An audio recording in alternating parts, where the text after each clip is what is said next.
2029ला स्वबळावर जाण्यासाठी भाजप सुरुवात करत असेल असं रोहित पवारांनी म्हटलंय। मित्रपक्षांचं मतपरिवर्तन करण्याचा भाजपचा विचार असावा। भाजपनं संघाच्या बौद्धिकसाठी शिंदे आणि अजितदादांना दिलेल्या निमंत्रणावर रोहित पवारांनी टीका केली आहे।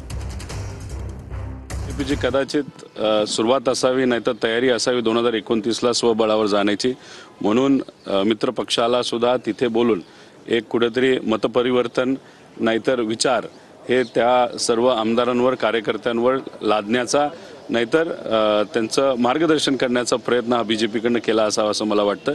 पण त्यांचा तो विषय कुणी जायचं कुणी नाही जायचं हा खरं त्या आमदारांनी त्या पक्षाला घेण्याची जरूरत आहे असं मला वाटतं। संघाच्या बौद्धिकाला जाण्याचा आमचा प्रश्न नाही ना, आम्ही त्यांच्यावर आमचे विचार लादले ना त्यांनी आमच्यावर विचार लादले। ते जरी महायुतीमध्ये असतील त्यांनी असं काही जबरदस्ती केली नाही की तुम्ही आलंच पाहिजे। प्रत्येकाला निमंत्रण देणं त्यांचं काम आहे, पण शेवटी जायचं की ना जायचं हे आमचं काम आहे। निमंत्रण जरी आलं असेल पण आम्ही नाही गेलो, मला वाटलं नाही जावं, मी नाही गेलो। संघाच्या बौद्धिकाकरता गेलं म्हणजे समन्वय आहे, नाही गेलं तर अभाव आहे।